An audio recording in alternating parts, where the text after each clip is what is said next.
Hello, friends. Welcome back to the second episode of Colette and Matt Have Entered the Chat, a weekly conversation about quite literally the most important thing that has ever been discussed in all of human civilization. I can't think of anything more pressing or urgent than this right here, video games. I am joined by the one and only Colette Bennett. Colette, wow, what is happening here? What have we done? I don't know, but it feels good. And let me tell you, I'm super excited to show up tonight. Number one, because I'm excited about the podcast in general. But number two, I am showing up as a fully vaccinated member of the human race to our podcast tonight. Yes! Science! It works, bitches! Science works, miracles. You got your second shot like literally 2 hours ago, and you're welcome back to the human race, I suppose. I'm super excited. I can't wait to like go to museums and like go outside and not be super afraid to like eat at a restaurant. Like, you know, I'm still going to be cautious, but quite honestly, like, I don't know. It feels like not having been able to breathe for like a year and then like coming, like breaking the water and like gasping. That's what it feels like. I've said this so many times, within our own family and you know, publicly and such. But like in 1 year, scientists and doctors literally have saved the world. Yeah. And you have people like, oh my God, I can't believe I still have to wear a mask. And I'm like, priorities. It's all about perception. Literally, it's all about perception. I don't want to get too far afield from a far more important topic than a global pandemic, which is, of course, video games. But my family's continued struggle here is that my wife and I will be vaccinated soon, and that's awesome. Our children will not be vaccinated for the foreseeable future because it is still being tested, right? And that is rolling out more slowly. And we are, you know, bummed that it could be the end of the year, early next year, which sucks because we're waiting for science and studies to say, hey, if you're vaccinated, you can't spread the disease. But actually right now, we don't know. As of this day, we don't know. So when family members are like, I'm vaccinated, I don't need to wear a mask, we're like, but we are not yet vaccinated. So, you know, I appreciate what you just said, which was, hey, I'm going to start getting back to my real life. I'm going to start enjoying restaurants, but I still need to be aware of other people. Not everyone is vaccinated. Children are not vaccinated and children are at risk. So please continue to be careful. I'm saying that to you and everyone, of course. Yeah, no, absolutely. We're definitely the people who, you know, like 6 months after everyone else was like, well, pandemic's over. We were like, it's not over. We still really don't go anywhere. We still order all our groceries in. Like we were still doing all the same stuff because both of us are at high risk. So we had to do that. And of course it was boring. And of course we both like had times where we were like, will this ever end? Like realistically, we know it'll end, but like, you know, it's been a difficult time to pass through on the whole. And for everybody, I know not just for us, but yeah, it's like I said, it literally feels like, you know, submerging and like taking that first giant gasp.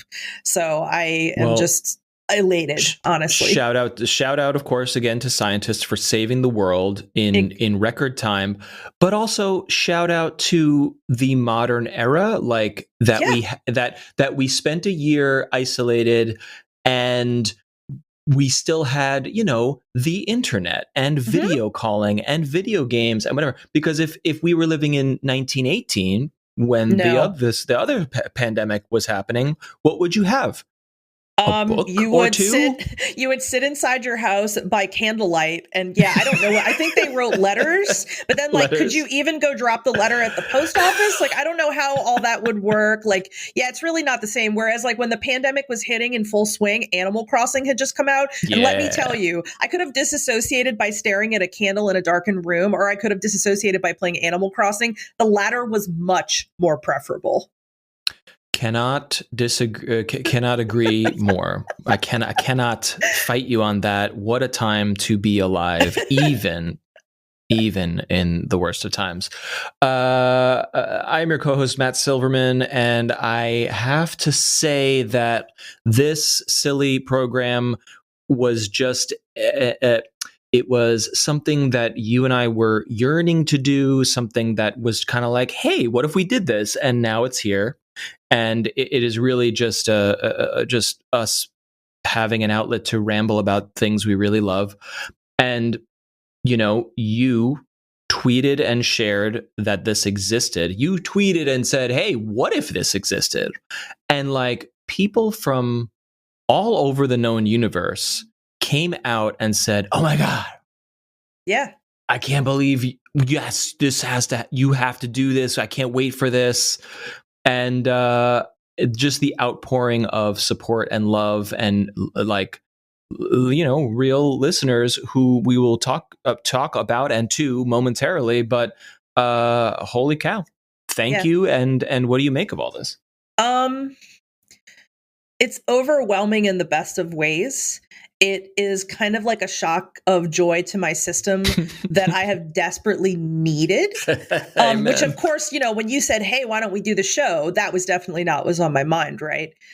But Destructoid in my time there marks a very important part of my history with the career I have right now, because when I started there, that was the very beginning, that and Kotaku, of my video game time. And so, the last time I podcasted was at that time, and it literally feels like a lifetime to me. I mean, it basically is. It was like, that was 2007 and we're now in 2021. So it is, but it's wild. So for me, it kind of has this cool effect of like allowing me to look back and remember a time where I was a very young, very inexperienced, and in my opinion, not very good writer that was like, I just have to write about video games because I have this big love.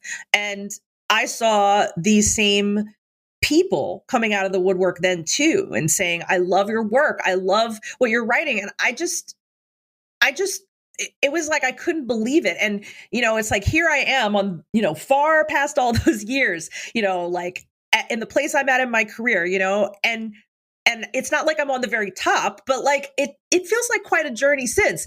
And seeing people come out of the woodwork and go, "Oh my god, I was such a Retro Force fan. I can't wait to listen." I'm like, "What?"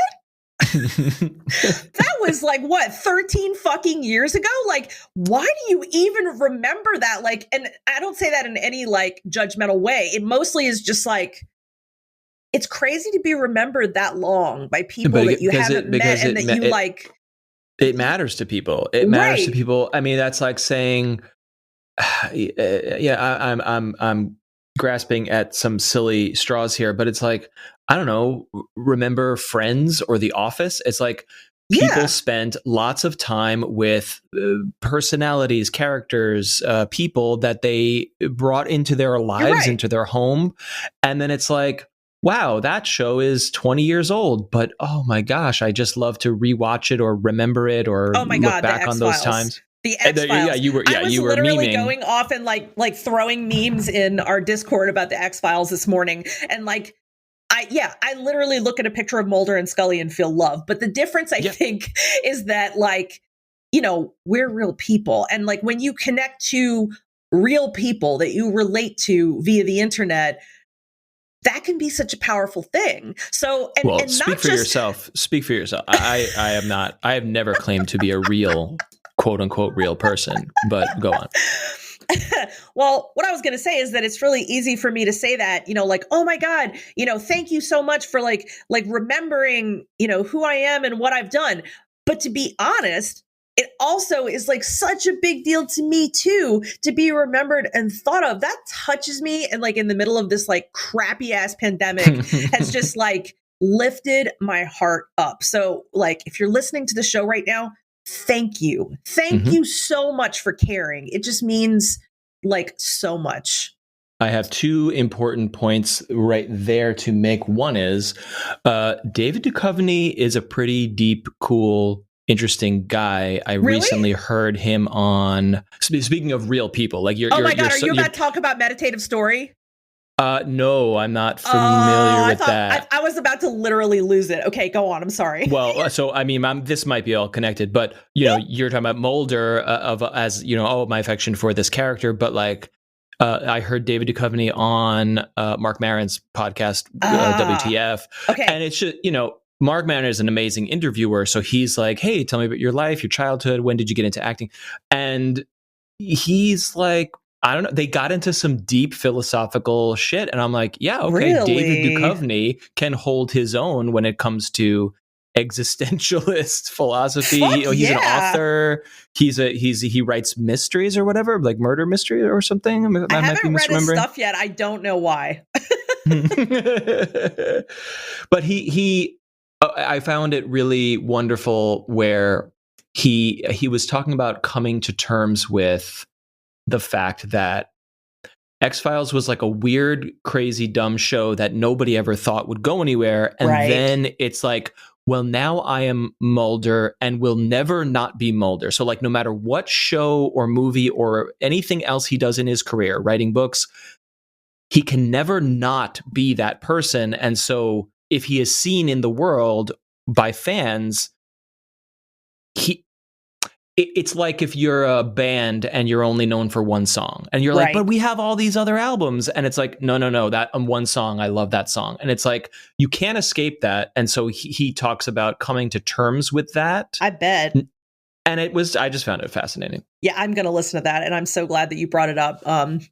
Because I do really love him. And despite the fact that Fox Mulder was a character that I love so much, even like, 20 some odd years ago when I was like binging X-Files and like rushing home to record it every night with my VHS. Like player on 100 nights of the X-Files on FX. Like I was cognizant that Fox Mulder was a character and that David Duchovny was a person, and that without David Duchovny's ability to invent, Fox Mulder wouldn't have existed. So I think I've always seen them as kind of two people, if that makes sense. Well, yeah. And I think that's special when you have a character, you have a single actor playing a character, not like, okay, here's a movie script and it's 2 hours and that's it. This is a character that has inner life that evolves over, 7 years or however long a show runs.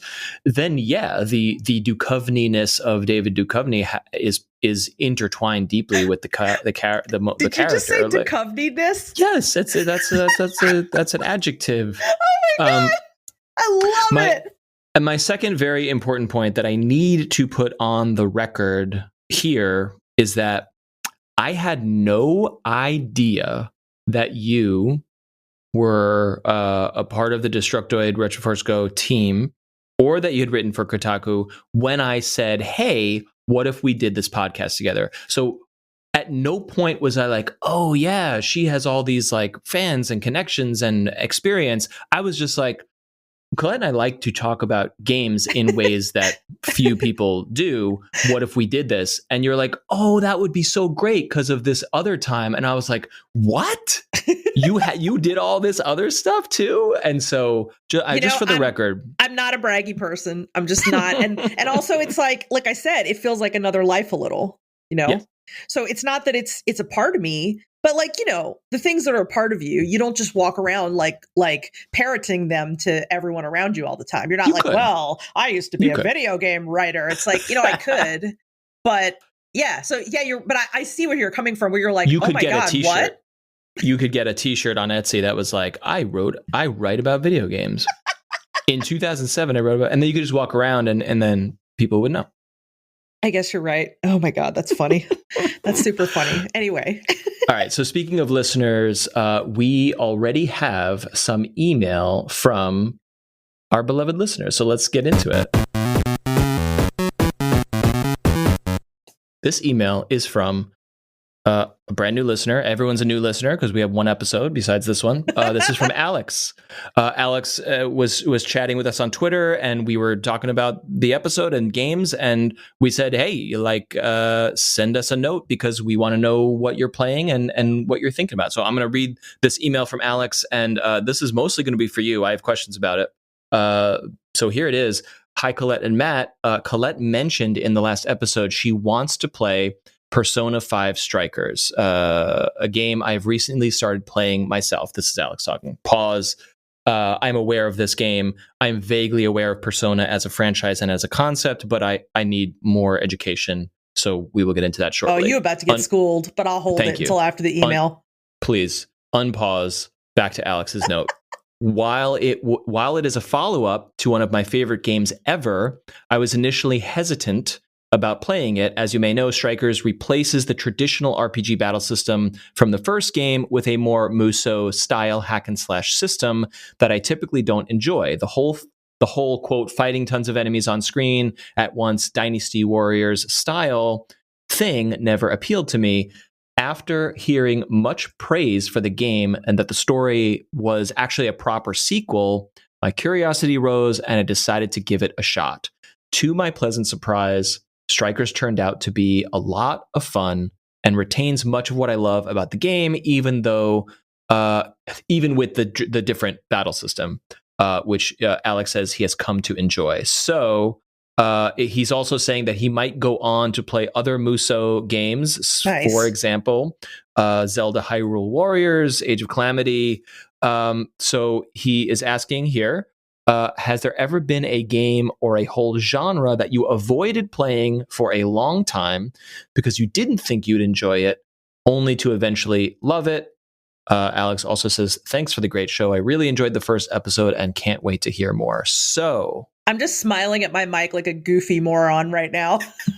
I'm like, that's such a good and I don't know. I really appreciate this. Like, this email makes me feel like it's like the three of us like hanging out chatting. So Alex, thank you first off for sending us this. And to answer your question from my perspective, yeah, I mean, like, I'm not interested in Musou games like at all. And I would never have been. But here's the thing. And this is going to be good for Matt because he doesn't know about the cult of Persona. Yeah. Persona is unlike any other RPG there is. And I think that is a combination of things that is, I think if you look, like, for instance, if you look at Persona 5, you're like, oh, it's so stylish. Like, and it is, right? Or, oh, the music's so good. And it is. Mm-hmm. But from the very beginning of the Shin Megami Tensei franchise, which is what Persona is a part of, and which also has its own series of games. I'll get into that in a little while. Mm-hmm, mm-hmm. It's dark. It's unapologetically dark. Okay. And there are themes. There are always themes that are multi-layered and that you would definitely have to have an awareness of Japan's overall culture and belief system to fully grasp. Okay. So a quick, for instance, is that Persona 4 was there's always some consistent components about Persona games and have been from the very first Persona game. And those components are that you have an unnamed protagonist and he eventually, or sometimes she eventually ends up meeting up with another group of characters, and they have to contend with summoning up a part of themselves that is called a persona, that is like a more powerful kind of like avatar type creature. And the persona is actually what does a great deal of the fighting for them in Persona games. Okay. But this is new. I didn't know any of this. Yeah. Well, here's but quick question, just for context: is this a Final Fantasy kind of situation where the previous games are not the same characters, but the themes and the world style is that so okay? You will always have united themes in Persona games, and they will always be that the characters have to come to a point where they face an inner part of themselves in order to bring their persona out. Mm-hmm. in every game, there's a different way for them to summon the persona. Persona 3 got a lot of attention because in that game, the characters used what was called an evoker to get their personas to come out. And they basically, the evoker looked like a gun and they shot themselves in the heads. Oh, wow. Yeah, great imagery, like really dark, but also like really just, like it just grabbed me. That was Persona 3 was my first Persona game. So sorry to ask these cascading questions, but no, it's fine. The characters are not the same people game to game. Themes and concepts are translating, but same universe, same world, canonical world, or again, Final Fantasy-esque situation where like the world in Final Fantasy VII is not the world from Final Fantasy IV, for example. So the only connecting thread is that every game I can think of right now from Persona, I cannot speak to Shin Megami Tensei, but every game in Persona takes place in Tokyo. Somewhere in Tokyo, partially. Other than that, that's the only unifying thread. None of these characters know each other. None, like, you know, you might in one game. So it's not a parallel universe situation. It is the Tokyo that Persona 3 inhabits is the same exact Tokyo that Persona 5 inhabits. Is that an accurate statement? That's correct. But in order for these characters to pursue the storyline and go into like the dungeon crawling portions of the games, they will enter an alternate reality. And those are all different. None of those are in any way related. Crazy.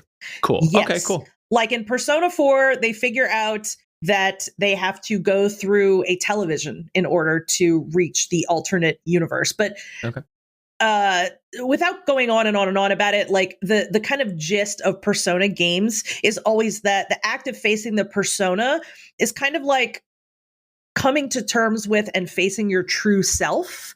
And there's a lot of like, there's a Japanese concept actually that I think that a great deal of Persona's concept is based on, and it's called one tatame. And what it means is true face versus like the face you show others. This is a big concept in Japanese culture. Basically, the face you show others is like that politeness, that, you know, kind of slight coolness, but that face is not the face that you, that's not your real face. Your true face is only seen at home.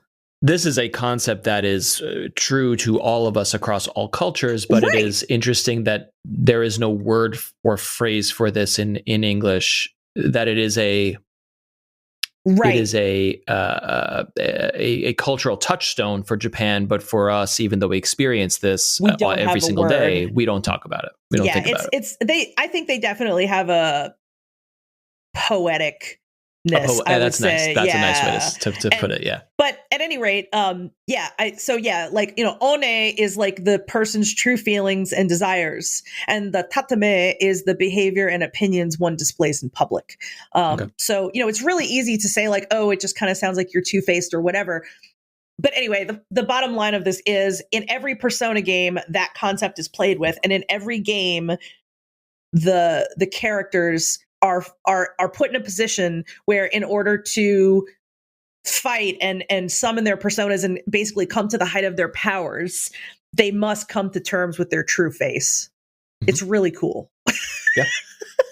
And then outsider looking in, my other knowledge of limited knowledge of Persona is that it is all about relationship building and forming, and that has gameplay mechanics, or am I thinking of something else? No, you're not. I would say that the best way to describe the Persona games would be that they are a hybrid of a dungeon crawler and a dating sim. And I think that when you say that to a person who maybe has never played one or the other, or dating sims more specifically, you might be like, well, that sounds like it could be kind of trashy, but in a good way, like Cheetos popcorn. But it actually is so much more, in my opinion, elegant than it sounds. You know, like the dating is chaste. Like, you know, when you get to the max dating level with a character, you know, like you kiss them or something. Like, it's not like you're, you know, like hooking up in a room to go fuck. Like, it's very, and like, to me, the deepening of the relationships is really interesting too, because as you get to know these characters, each character that you might try to deepen a relationship with, those stories are really good and really human and true. And I think that's great. one of the things that makes it so exciting for me is that I'm not just leveling up to like, you know, I don't know, like see like a girl's tits or something. Like I'm going to get like Excuse me, this is a family program. It is so fucking not. but like I guess what's happening is that it's rewarding to me because you're deepening relationships where you get to know things about about these people, about these characters that are private and that also are things that like I think all of us can relate to, you know, like I don't talk to my daughter anymore. We used to be able to talk, but we had a falling out. Or, you know, a man who doesn't really know how to patch things up with his daughter, or a little girl who's terribly lonely because her father's a policeman and he works all the time. So like these stories have heart. And I love that. Like no matter how many Persona games I've played, that same depth and warmth has been in all those relationships that I've maxed. So I think that's another thing about Persona that really impresses me and really makes me just run for every new entry in the series. And I mean, of course, it also doesn't hurt that the animation and the art style is gorgeous. Yeah, it looks very, like you said, very stylized, but very, very cool, very hip, very sexy.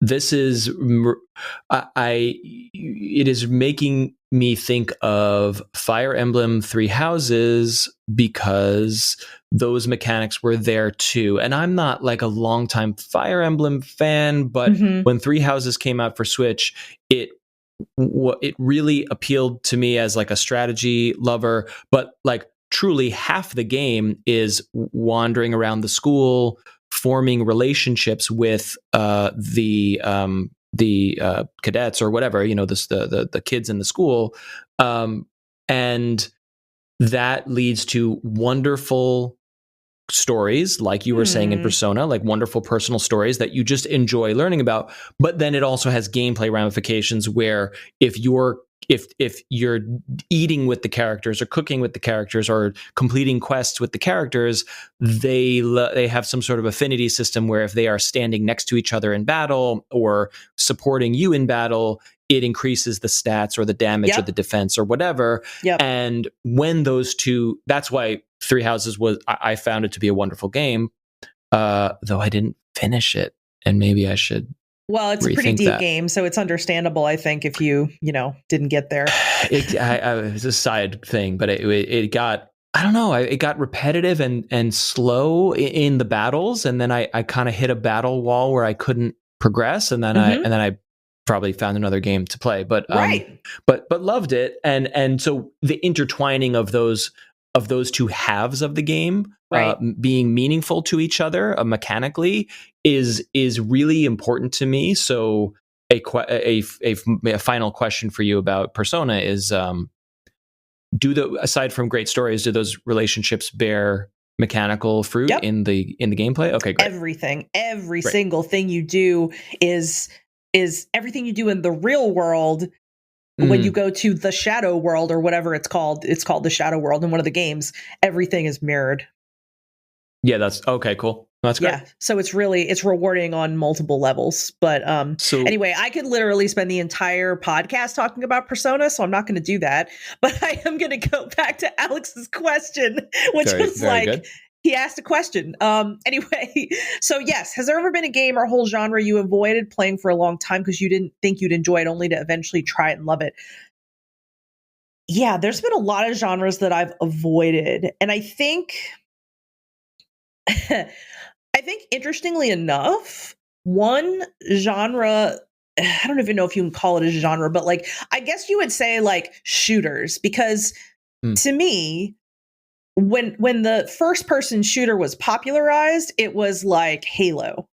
And that was the beginning of my experience hearing the words first person shooter, FPS. And I remember being like, I don't care about any of those games. Those games are like for dudes that want to like get online together and be like, oh yeah, let's shoot stuff. Like that was like my picture in my mind of what like FPS players were like, or like dudes wearing their backwards caps. And like, as soon as you get on like line with them within 5 minutes, like they call your mom a faggot or something. Like that was my picture of like, this is FPS, right? So I think I made like an association with it. and it was hard for me to overcome my own association. So what I broke that rule for was BioShock.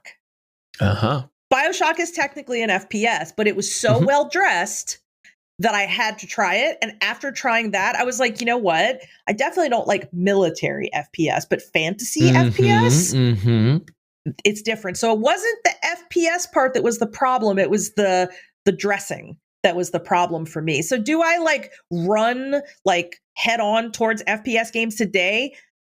Not exactly, but once again, it kind of depends on the way that it's set up for me. The setting and the dressing is everything. Like I have zero interest in the Call of Duty warfare, World War II, modern warfare kind of stuff, just because that setting, it truly doesn't appeal. Right. But I enjoyed the first 2 Halo games. I've never owned an Xbox, so they were always inaccessible to me until they eventually came to PC, and now are all on Everywhere. / coming to PC. Right. Side note, pro tip, the Master Chief Collection literally went on sale on Steam today, and I was like, I don't have time to play all these games now, but should I just buy this whole collection for $20? I don't know. To me, that's so dangerous, because what it means is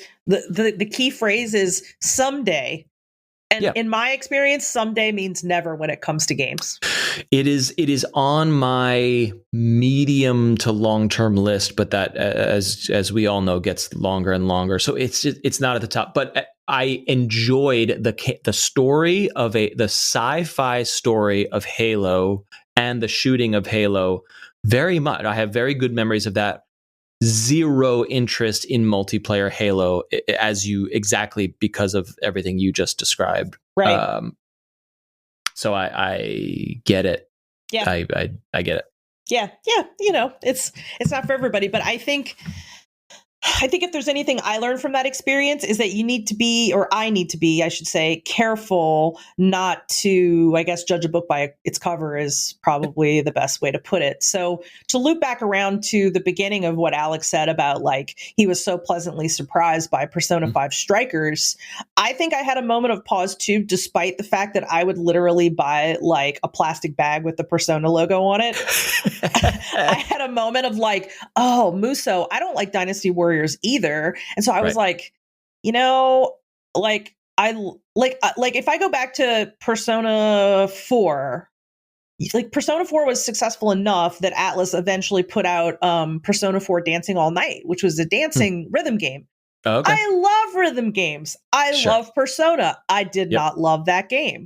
Okay. Like, don't know why. Certainly wasn't poorly made. It just didn't like click for me, right? Okay.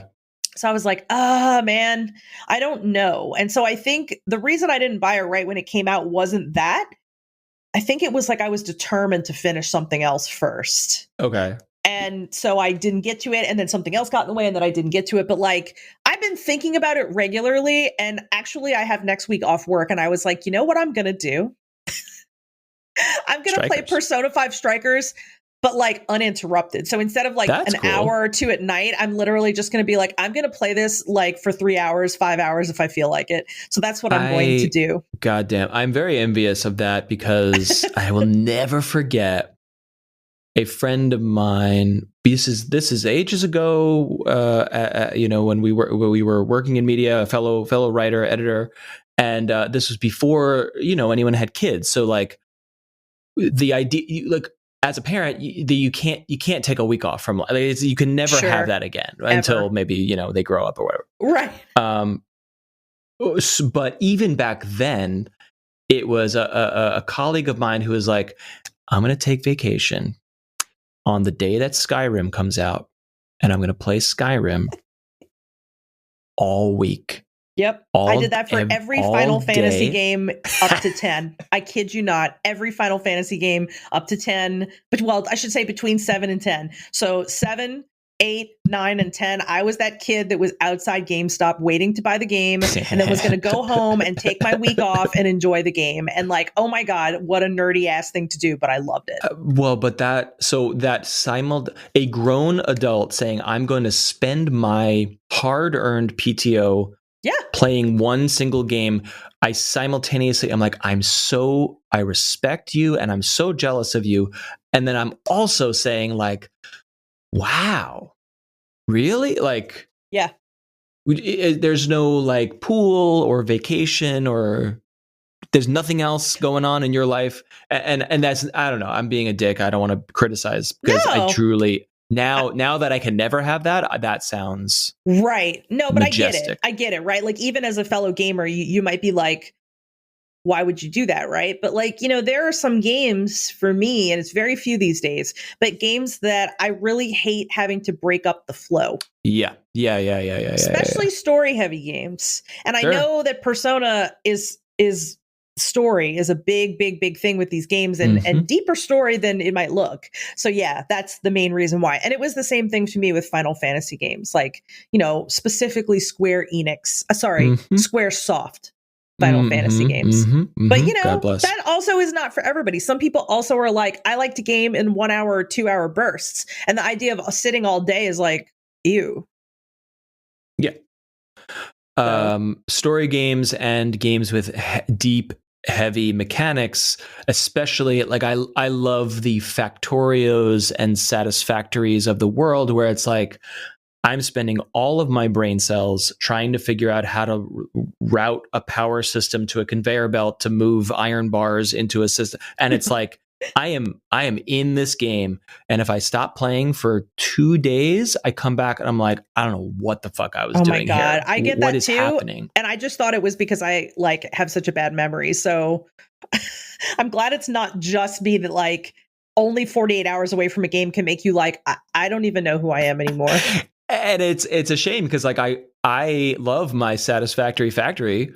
I put a lot of work into it. I don't know that I can go back. There's a statute of limitations on it where it's like, well, fuck. I can either never play this again or I can start new. Anyway, I want to loop quickly right back to Alex's question before we move on to what we're playing, because what I'm hearing in a beautiful way is that the Persona franchise is so wonderful and great for you that it has compelled and will compel you to play that brand in another genre. Yeah. And in this Musou Dynasty Warriors genre. And then I'm also going to then parallel that to, I love Zelda, almost every single Zelda game you could imagine. And so Zelda coming out as as Hyrule Warriors or Age of Calamity, when those trailers hit, I was like, I've never played a Dynasty Warriors game. They always looked fun. But now that there's a Zelda Warriors game, I can't wait for this. I totally am going to play this. And it came out and the reviews were like, this runs like dog shit. Ooh. It's fine, but it runs like shit on the Switch. Why is it? What is it doing on the Switch? Like, shouldn't it be on the Switch Pro? Shouldn't it be? I mean, it'll never be on PC, but and that is for a game that's not like a mainline Zelda game, like deal breaker for me. I'm not going to spend my time like hacking and slashing at 26 frames a second or whatever the Switch is going to, chug at. Yeah, no, that would just be painful. So I skipped it, but it was so have you have not done any of these Warriors games, but you're about to embark on Strikers. Yeah, no, I actually even tried the demo for, I think it was Hyrule Warriors. Or no, maybe it was Age of Calamity because that was more recent. I tried it and I was like, you know what? I love the world of Breath of the Wild so much that I thought, maybe. And like, no, the demo is just not interesting to me. So I was like, all right, that's fine. Other people will enjoy it. On I go. Sure. Yep. Skip. I mean, I like to kill. I just don't like to kill. The killing has to come in a very specific type of, I don't know. It's very hard to put into words. Like the first thought I have is of Diablo, and that's not what we're here to talk about today. But like, yeah, it's just not, something about it doesn't engage me. So I'll leave it at that. There is a satisfaction to a certain kind of kill or achievement or point or whatever the mechanic is in the game, and I'm actually eager to talk about that in another context shortly, so we will get there. But thank you, Alex, for writing in. Yes, thank you, Alex. You rock. We there's no rules for this email address. It is haveenteredthechat@gmail.com. No, you're wrong. There is one rule. What's the rule? No nudes. I don't know. I wouldn't mind one or two. Oh my God. But if just tell us what you're playing. If you're playing something we have talked about, we want to hear about it. If you're playing something that you think we'd be interested in, we want to hear about it. If you're playing something that we have no fucking clue what it even is, we want to talk about it, and you think it's worth talking about it, we want to look it up. We want to check it out. So have entered the chat at gmail.com is the email address. We hope to hear from you. We hope to discuss your email on the show. Moving on to what are we playing right now? You have something that is just very upsetting to me. So please begin. That is like the best lead in, I swear. Okay, so this past week, I thought I was going to talk about Loop Hero this week. And I mean, I could briefly, but like I've played it twice and I don't feel like, I feel like I could talk about it, but that's kind of like, I've barely scratched the surface of this incredibly like rich, deep, like strategic idea. And like, I just feel like I don't have enough to be able to really talk about it. So maybe next week. That makes sense. But briefly, like, you not like, here's what it's all about, but do you like it, or are you like, whoa, this is cool, but weird? I don't know. No, I don't think it's weird at all. I think it's cool. I really appreciate that it's kind of unlike anything else that I've played, although there is, to me, like, just like the slightest whiff of the Oregon Trail in it. Oh, I don't know if it's because Oregon Trail like naturally plays forward on like kind of an auto. It's not a loop, but you know, like you kind of watch things happening while you're going down the trail, and you're like, oh my God, someone died or whatever. This is and different. You have to stop. Right. The game's Oregon Trail stops and says your wagon wheel's broken. What do you want to do? Right. Right. Yo, and so I've never heard that comparison. No, but it's actually quite. I just played it too. I just replayed Oregon Trail like maybe 3 weeks ago, so it was fresh in my mind. But cool. I mean, I have to stress that it was like just a breath, because I do think that in my personal experience, I've really never played anything like Loop Hero before. But I also tend to lean away from like strategic kind of like I'll never play like SRPGs because I feel like I don't have the kind of brain that enjoys that style. So I don't know if this is going to eventually get to a point where I'm managing so many resources and doing so many things that I'm like, no, like I'm not having fun. I'm not there yet, but I'm like, am I going to hit that place? So that's where I'm at right now. Interesting. With Loop Hero.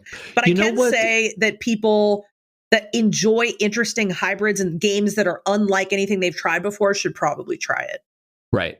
And I don't think it's a spoiler to say that like, it is, I know and love the games you are talking about avoiding, where it's like, I have 400 units on the map that all do different things, and I'm strategically placing them. Like, I get that, and I also get why that's too much.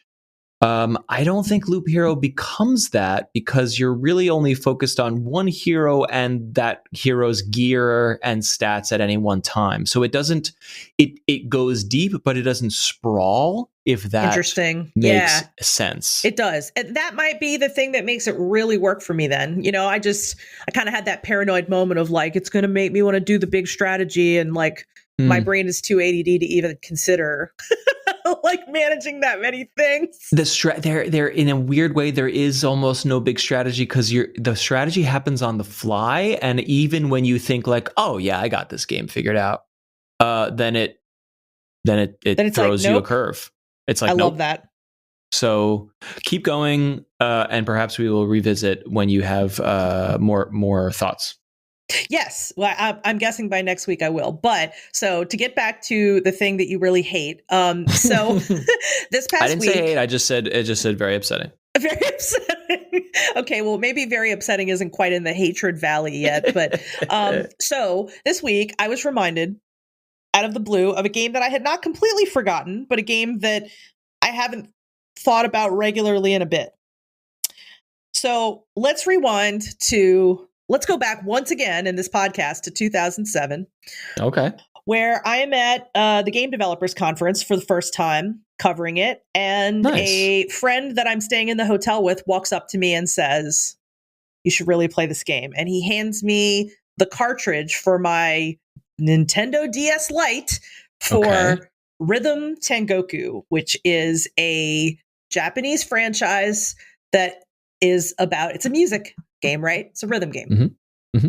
I like rhythm games. I've always liked rhythm games. I was never like a hardcore DDR player or anything, but like I enjoy rhythm games. So I was like, okay. So I put this into my system, and I think that night I like was up until like 3:30 in the morning playing it. I could not put this game down. The best combination that I can explain, and by the way, Rhythm Tengoku eventually became what America knew as Rhythm Heaven. And okay, right. That's the name I know, which you jotted down here, and not familiar at all, but the name is familiar. It did come over to the Wii, and I feel like maybe there even was like you know what? There's a 3DS version that's like a collection of all of them and a remaster.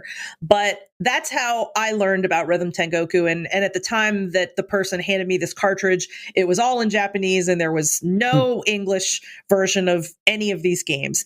So you're just fumbling through trying to figure out what does what? Well, I could read Japanese at the time, so I mean, that's right. I can. I forgot. So it was okay with me. But if the connection that I wanted to make before I go further into what this is that there was another series that some people did know, because I do believe that it had U.S. releases, called WarioWare. Did you ever play those games? No, I did not, but I'm vaguely familiar. Well, WarioWare is weird, and so is Rhythm Tengoku and what became Rhythm Heaven. But like the concept between both games that they share is that you're playing a bunch of little tiny mini games, and each mini game has you do a different thing. And in concept, you're like, well, that doesn't sound like it's that interesting. But then you play. And like, there's something about the combined, like, kind of frenetic pace of the mini games and like the weirdness of these games. Like, WarioWare is weird, even though like it's in like the Wario like Nintendo universe. It's just strange. Like it's hard for me to put into words exactly how, but it like you play it and you're like, what is this? You know, different from like the Mario parties of the world, where totally it's a board different game and there's a lot of cutesy mini games that have their own fun challenges, but they all make sense or are fun at parties, and the WarioWare stuff is like bizarre. WarioWare is unapologetically weird, and Rhythm Tengoku is also unapologetically weird, but more weird in my opinion than WarioWare was. So like, and here's an example. So Rhythm Tengoku is all about the music, and the music is incredible. I cannot recommend this music enough. Like, I used to sometimes play this game, and when I was having trouble like hitting the beats on time in the game, I would close my eyes in order to hit the beat on time, and almost always would be able to nail it because the music was that well synced. And like, I'm very picky about rhythm games and their music, because if they don't get that music exactly right, the gameplay experience is not fun. Also, I'm holding every rhythm game ever in my head up to Rhythm Tengoku. So in the mini games of Rhythm Tengoku, you're like, oh, I'm a guy in a karate suit, and I'm punching someone that's throwing like flower pots at me, and I'm punching them. You're like, well, that's not that weird. And then you go on to the next level, and you're like, I have a pair of tweezers, and I'm tweezing what looks like whiskers off an onion, and the onion has a face, and it's smiling at me. And you're like, okay, this is happening. And you continue on into these like mini games that just are successively weirder and weirder. But like, if you love Japanese humor, and I do very, very much, like you're immediately just going to be like drawn in all the way. And one of my goals when I went to Japan for the first time was to find the Rhythm Tengoku arcade cabinet in an arcade and play it, which I did. Yes. And it was a joy. Nice. So, is this quick question about the humor? Is that sort of Japanese humor? Is it making cultural references, or is it like haha, like laugh out loud humor, or is it like surrealist? It's this surreal. Is weird for weird's sake. In Japan and outside of Japan, weird everywhere. Exactly that. Okay. It's just surreal and weird, but the flavor is what I can only explain as distinctly Japanese. And I think that's just because I've consumed so much Japanese culture in my life. Meaning, even if you are a Japanese person born and raised in Japan, you wouldn't be like, oh, it's the onion guy with whiskers. You'd be like, what the fuck is this? This is ridiculous, right? You'd have the same reaction as we are having, right?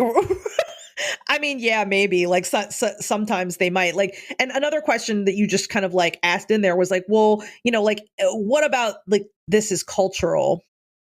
Like, are the jokes cultural? Are the like things that you're doing cultural? And so hard to put into words. Like, yes and no. It's one of those things that's so hard to explain. It seems easier to just literally be like, here, watch this video, and you can explain. And we don't have to go all the way down the rabbit hole here, but I'm always fascinated by the cultural baggage or references, or do you ever watch a piece of media and then you step back from it and you're like, if I didn't speak English and grow up in the United States, like I would be an alien. Like I would have an extraterrestrial's understanding of what this is, because it is so laden with culture references to. Like I am a huge fan of Mystery Science Theater 3000. Yes. Truly my favorite piece of media of all time. But that's not a game, of course. And you watch an episode and it's like every single joke they are saying is a reference to another song, movie, political figure, whatever. And it's like, I think about showing Mystery Science Theater to my daughter, and I'm like, she would get 1% of the jokes if she's lucky, because she hasn't been alive long enough to get the jokes.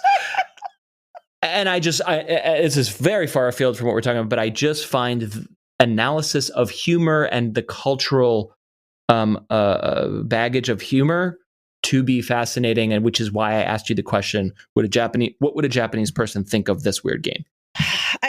I'm reserved to answer that as a white American, but I think many Japanese gamers probably liked it and thought it was hilarious. So to get to the point is that the friend that mentioned briefly Rhythm Heaven, Rhythm Tengoku franchise in his tweet briefly said, well, Rhythm Doctor. And I'm like, what's Rhythm Doctor? So I go to look. Rhythm Doctor is as they describe it themselves, a tough as nails one button rhythm game inspired by Rhythm Heaven. You have lost me. I'm out. that it's not an emoji. It's like an emote of like the guy flipping the table. Yeah. that was literally me. Like I howled. I was like, what? Yeah. So I watched the trailer and I was like, oh my God. So somehow, some way this has been around. And I was about to ask, like, this is brand new or this has been out? No, it's been around. It's literally 5 dudes whom I would write a love letter to literally all of them. 5 dudes who have been working on this project, from what I'm able to tell, since 2014, but maybe earlier, because it was a student showcase selection at the Independent Games Festival in 2014. So what's very interesting to me about that is that it is still in what do you call it on Steam when a game is like currently being worked on? You can buy it, but it's still being worked on. Early access. Thank you. Steam Early Access. It's still in Steam Early Access, which I was like, Okay. holy wow. Like you guys have been working on this game now for what, 8 years? I kind of love that when the game is great, you know, Yeah. like it is. There are games that are always works in progress, and I don't care if you say this is 1.0 or this is early access. I don't care. If I'm going to spend money for a product and it's great, then it's great, and it will continue to get greater and greater as it's developed. And I love when that happens. It sounds like it's happening here. Yeah, me too. Yeah, I totally agree. And I admire that. In fact, I passively said to my husband, I said, I think it's so cool, you know, like in the AAA world, we are having, you know, more and more games come out that are just broken, just fucking borked. And they're like, may I have your $60 to $90 if you buy a deluxe version? And then, you know, you release like a Cyberpunk and you're like, are you fucking joking? Yeah. So you have that.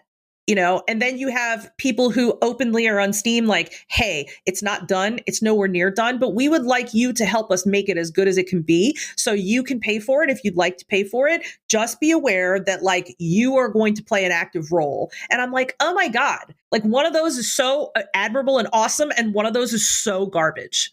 I just cannot agree with you more, of course. And I'm going to talk about this briefly later. And also, I say that Minecraft is the most important video game ever made. Really? I stand by that statement. Yeah, I feel very strongly about that for 1,000 reasons we can talk about another time. But yes, when that's probably Minecraft one whole episode. Yeah, for sure.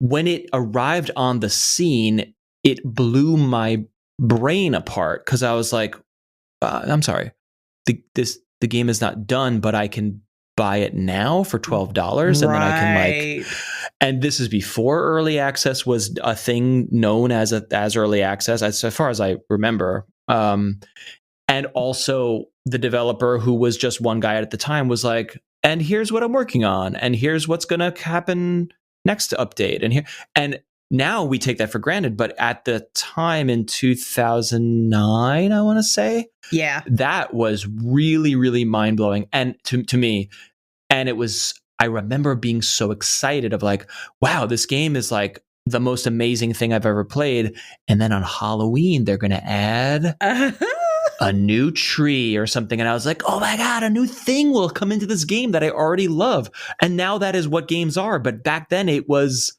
the template for early access. And anyway, continue. I love early access. I love it.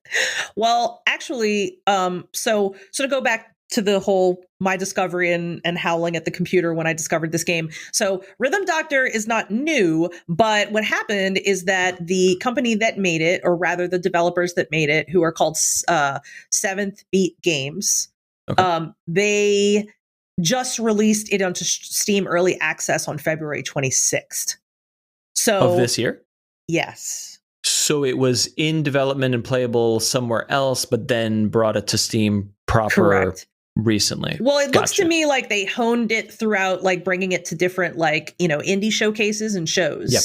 Mm-hmm, and now my understanding is that it also allows you to make your own levels because it's got a level editor. Ooh, and it's that's in Steam wonderful. Workshop. So that's Love really it. cool. Great. Because the skeleton of what they call a hardcore one button rhythm game is that, you know, you really only have one thing you have to do, which is press a button at a certain time. And like everything around that is like, you know, you can manipulate that if you have level editor tools. And I've never done that. I'm not going to get into that right now, but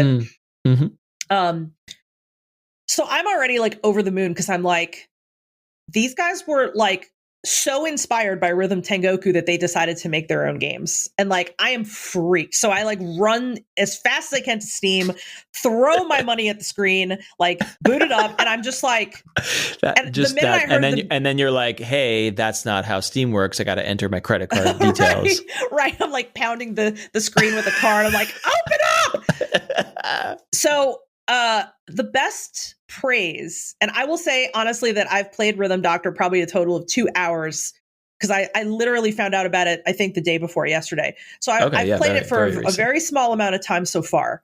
But the best compliment I can give Rhythm Doctor is that it somehow manages to completely encapsulate and pay homage to everything I love about the Rhythm Tengoku series while also being its own game.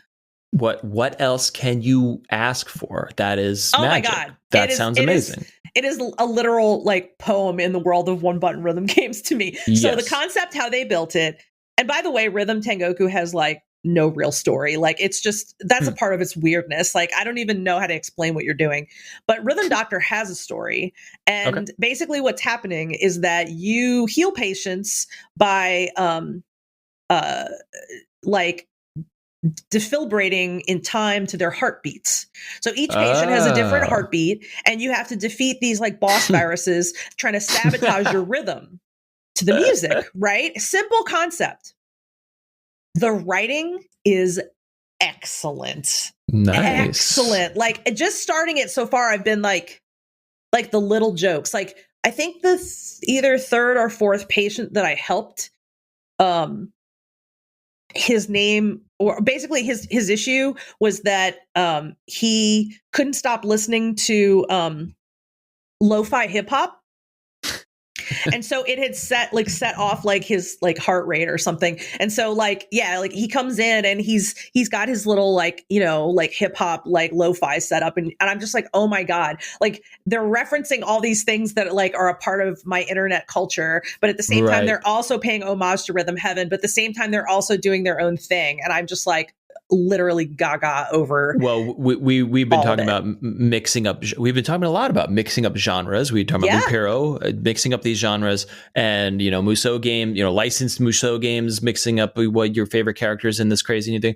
Yeah. And so you're describing a fucking rhythm game, and I'm just sitting here thinking like, you know what I really love about Guitar Hero, the writing.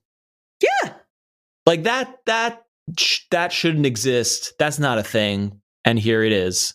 It's a thing. So it's so interesting. When I followed them on Twitter, I noticed that one of their tweets, they said, like, if you liked Rhythm Doctor, here's another rhythm game that we really liked. And the end of the tweet said, story heavy rhythm games are back. And I was like, back? From where? When were they ever here? Well, there are a few, but I don't. I haven't gone that far with Rhythm Doctor yet. I mean, I already like am madly in love with what I see. So I'm kind of like, okay, well, you know, what did you guys play? Did you guys play something different than what I played? Right. Because, what do you know? I mean, look, Rhythm Tengoku, actually, now that I really think about it, rather than having one long story, it kind of tells little minute stories within the mini games, and those have their own kind of elegance is not the right word. There are little minute stories that kind of make you feel something. That's how I can vignettes, put it. Vignettes. And it sounds that let's save this patient. Now let's move on to the next patient with their own story. Like that structurally sounds similar. And also writing doesn't have to be, you know, once upon a time, the end. The writing is weird, crazy onion guys. That's fine. Oh my God, it's so onion good. Whisker guys. It's so good. In fact, I was so excited by this entire thing that, you know, I bought Rhythm Doctor, but I was at work when this happened. So I bought it and I like, you know, as hard as it was, I was like, I'm going to leave that there. But then the next thing I did was I went and I dug my Nintendo DS Lite out of a box that has my Rhythm Tengoku cartridge in it, and I charged it for the first time in like 6 years because I was like, I'm going to replay that too because this has brought back all that excitement and passion and joy of how weird and delightful it is. So yeah, I'm in like a happy, nostalgic, like old and new, like reverie, and it's just great. It's so great. So big shout outs to 7th Beat. I'm so excited. I will definitely be keeping an eye on them from here on out because I'm just really impressed with this game so far. Side related question. I've never owned a handheld since the original Game Boy, and of course now the Switch. Sure. So I've never played a single game on a DS or a DX or a 3DS or anything. And my question for you is, given that context, if I were to acquire one of those systems, are there a bunch of like Zelda, Mario, Metroid, whatever games that I missed out on that I could then cozy up and do those games hold up? And I'm not strictly talking about Nintendo franchises. I'm talking about anything. Is there any like true magnificent work out there? Because like I think we malign. I don't know. Not we. Not I. I don't really think this, but I think when I get a console, I get a console. I get a Nintendo. And a mobile console is kind of like, oh, well, those are just ancillary games that I can live without. But it's not, though. I mean, I can see why you would think that for sure. But like, I actually never owned an original Game Boy, which of course was like the thing that started everyone, right? But like, I think the Game Boy Advance was maybe my first one that I was like, oh man. And the reason why I was attracted to it is not because of a specific game, but because I have a natural pull to anything that kind of reminds me of NES time. Yeah. And like, to me, a lot of the games that were available had a kind of almost NES vibe to them. Like, I also felt like games popped up on handheld systems that were a little creative and more weird at that time.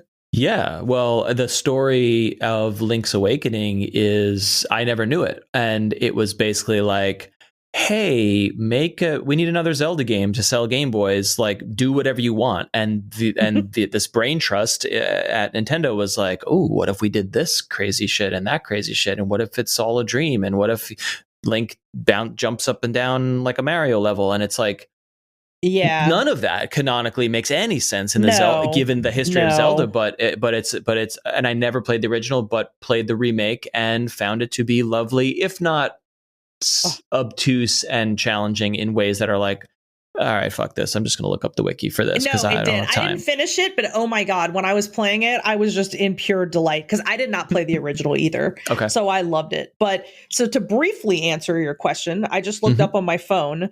On the 3DS alone, you have, let's see, Triforce Heroes, which I absolutely adored. Okay. Legend of Zelda: Link Between Worlds, also probably one of my favorite Nintendo. That's the Zelda one I am missing. Games. That's the one that everyone loves, and it's a gaping hole for me. So good, so good. Also, you can play Oracle of Ages, which was actually also incredibly good, and one that a lot of people missed because it was on Game Boy Color, I think. Okay. Also really, really good. So Oracle of Ages and Oracle of Seasons are on there. The ability to replay games like Ocarina of Time and Majora's Mask, like on a smaller, with kind of like more streamlined stuff. So all that is an option, but that's just 3DS. Like if I was to go back to DS Lite, there'd be even more. Also, the other one that I think is like I would buy literally buy a system for this was Phantom Hourglass. Okay. So good. So good. Yeah. You're making me think, and then, like, you know, most Zelda games are going to be great, but like, are there hidden gems on these systems that are like, in my opinion, yes. Any examples that off the top of your head, like, oh, this is not a Nintendo official game. This is like a random game that is actually great on handheld. Man. There's so I'm like where do I begin? There's literally so much, and I'm just give me one. Give me one. This is not the only thing you can play it on, but World Ends With You was a big favorite of mine that came from Square, and that was originally on DS, but you can now play that on a console. Another one that comes to mind is Mario and Luigi Bowser's Inside Story. I really, really, really loved that. I don't think I've ever even heard of that. 3DS, I think. Okay. Oh my God. So this might be another game like Rhythm Doctor, where I'm like all over it and you're like, kill me. But there was a game that I absolutely adored. It was only, I think, two of them, I think, called Trauma Center Under the Knife. And Trauma Center was basically like you had to use the touchscreen capabilities of the DS to try to like save people's lives in like real-time surgeries. And oh my God, like the stress. But also but it was rhythm. It was rhythm no rhythm. Literally just like you're a surgeon trying to save people's lives. And it inspired a successor called Surgeon Simulator later, but was I don't think it was anywhere near as good. I really enjoyed that. So yeah, that was a big one for me. Surgeon Simulator now in VR for extra craziness, if I'm not mistaken. Oh, and then the 999 series started on, I think, DS. So there's more of them now. But the first one was called 999, 9 Hours, 9 Persons, 9 Doors. It's kind of like a escape room / puzzle story about a bunch of strangers locked together in, I think, a boat is the first one. But it has kind of... I was actually gonna compare it to an anime, and then I just realized that I don't know whether or not you'll know Gantz, Gantz. Have you ever heard of Gantz before? I only know it from the anime guides, video guides we have done at work, which you have probably written and voiced and whatever. So I'm only vaguely aware. Well, it's kind of the same concept. A bunch of strangers wake up and find themselves like in a space, and they don't know how they got there. And then they quickly find out that like they're playing some sort of game, and like they don't really know how to win, but they have to figure it out in order to like save their own lives within a certain period of time.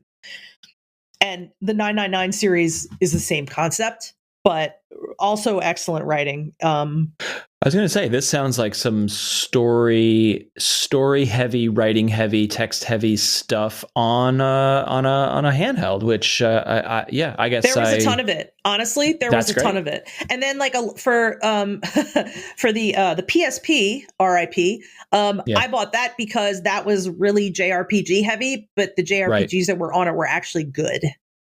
Versus now we're like, it's so glutted that like I don't know what's good and what's not anymore. But that, I was about to ask, like, why were there no Final Fantasies or other JRPGs on the Nintendo handheld systems? And there must have been, but I don't remember any flagship big. Was Fire Emblem on? That was on mobile, right? That was Nintendo. I think it might have been for Final Fantasy. It did appear on DS, but they would kind of do like these little spin-off type of things, and they weren't bad, but they weren't great.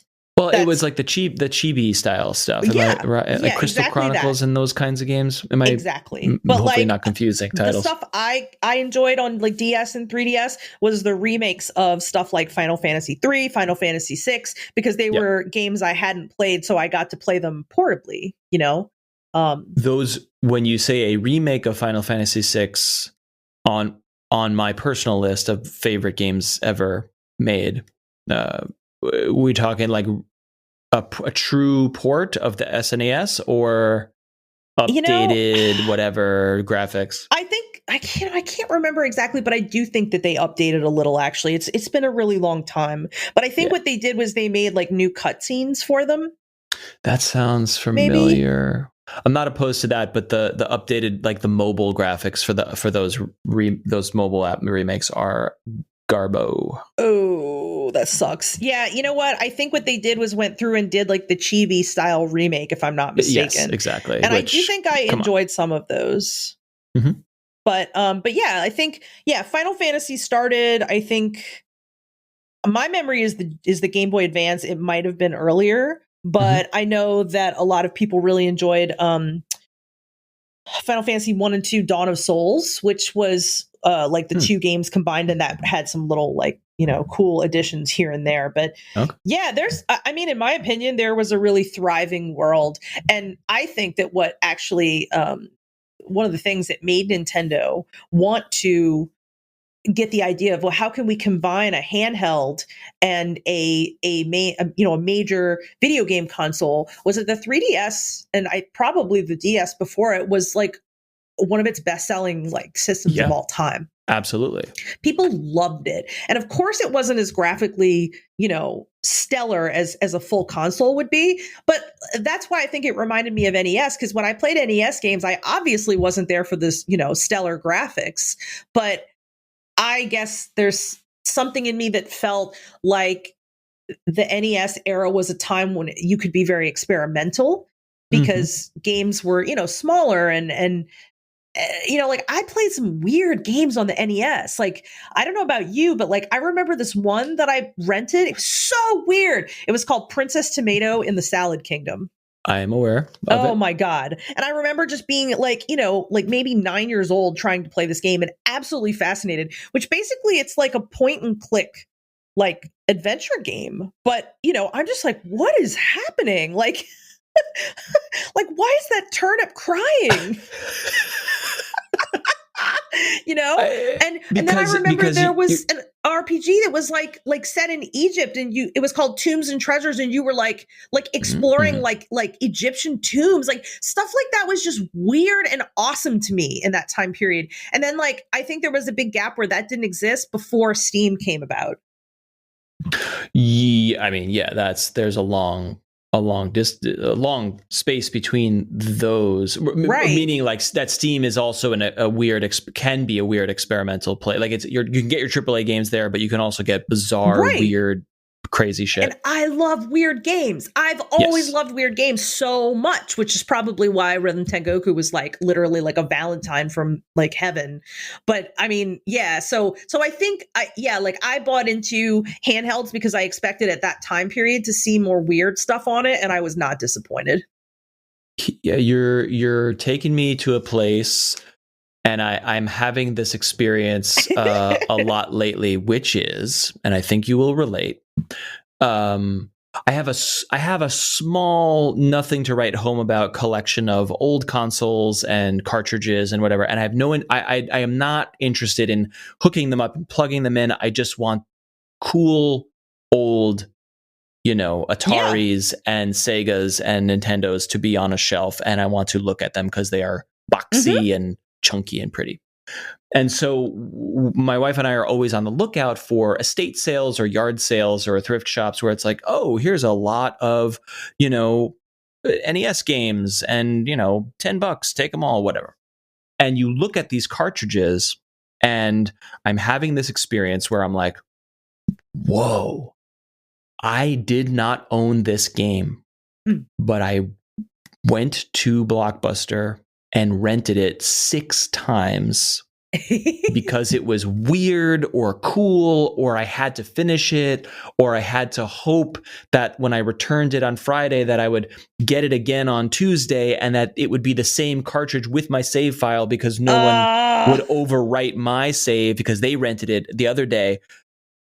And I'm having all this nostalgia for games that I did not own, but played even games that I'm like, oh my God, this game was horrible. And even as a dumb kid, I knew it was bad, but I remember playing it. Wow. Crazy.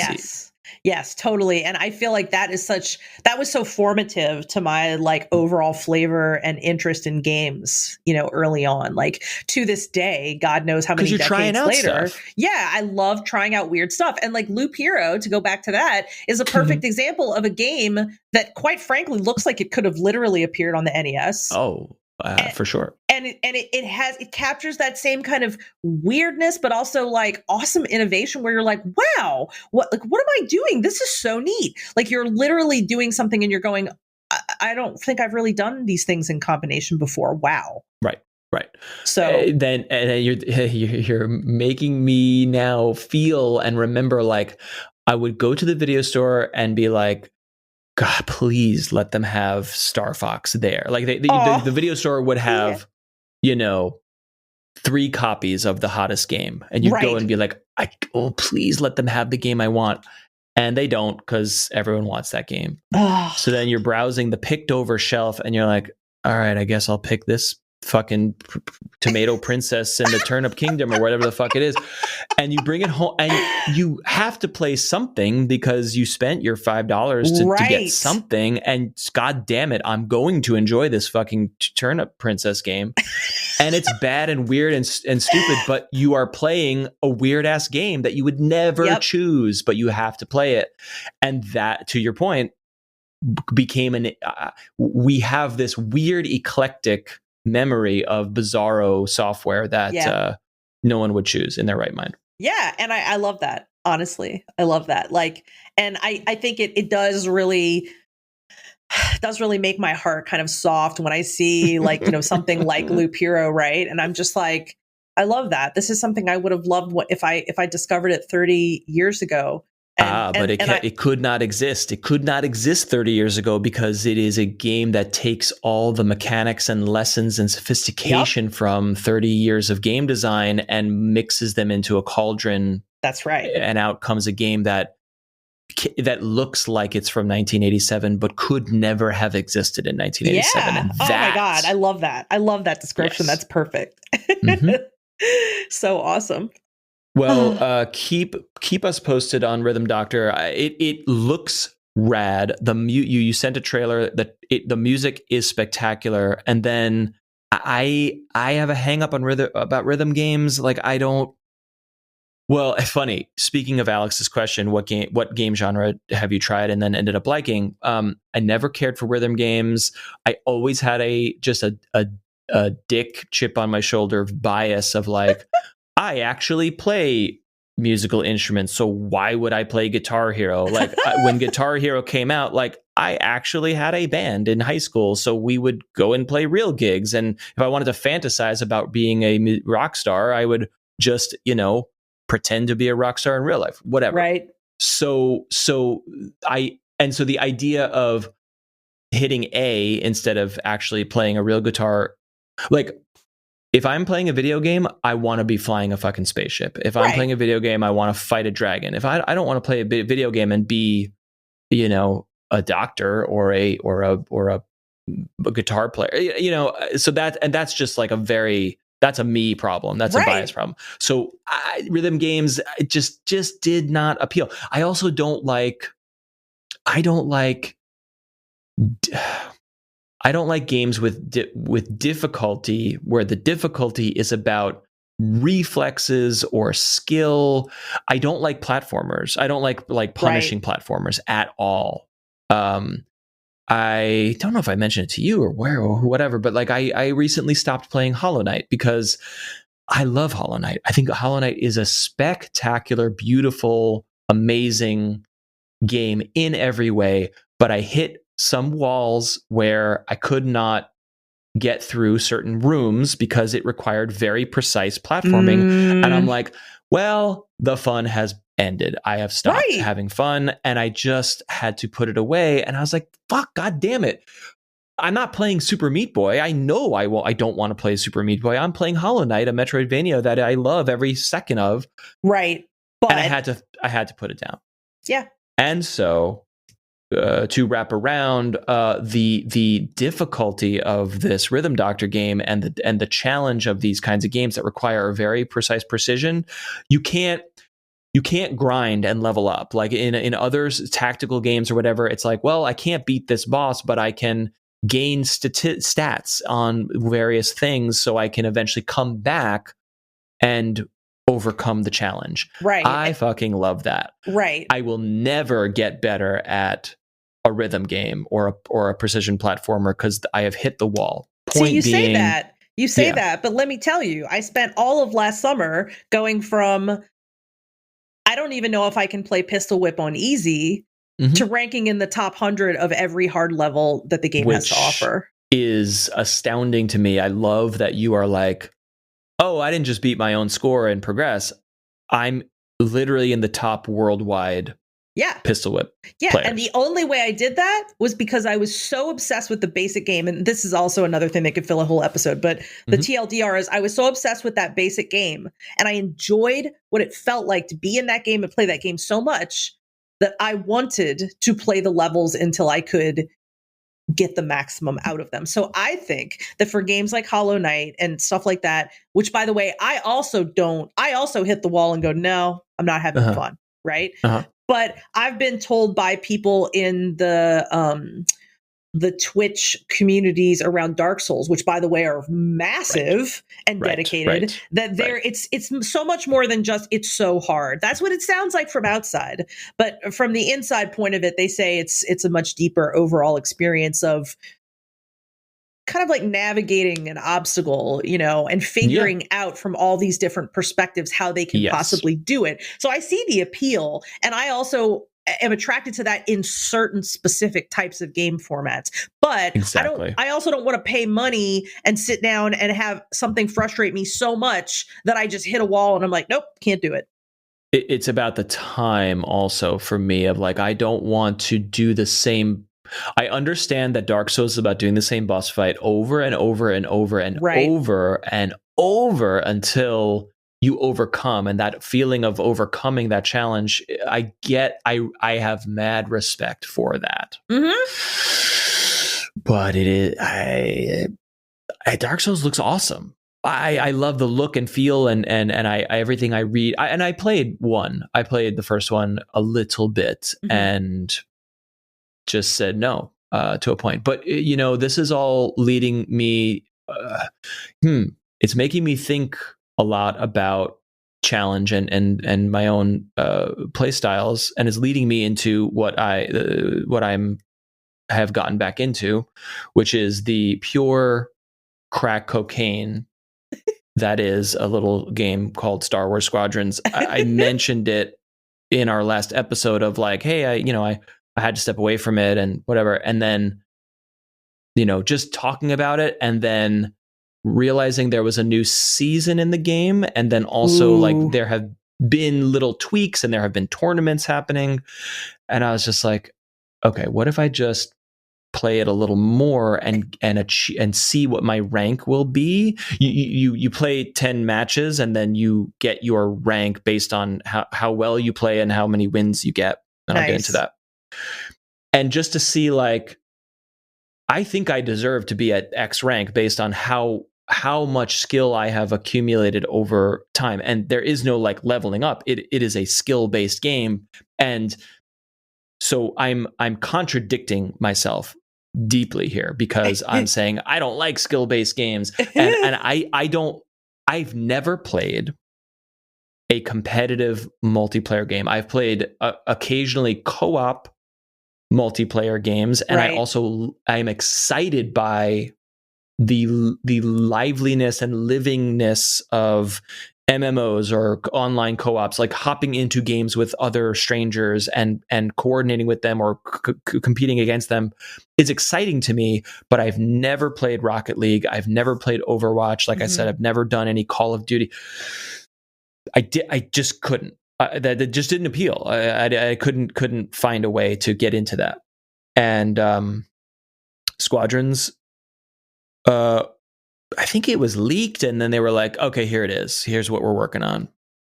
And at first, it got a lot of people excited, because if you've played the TIE Fighter or X-Wing simulation games from the 90s, PC games, then this game is for you. And it was delivering on a 20, 30-year promise of like, hey, remember how goddamn great these games were? Ooh. Well, we're back.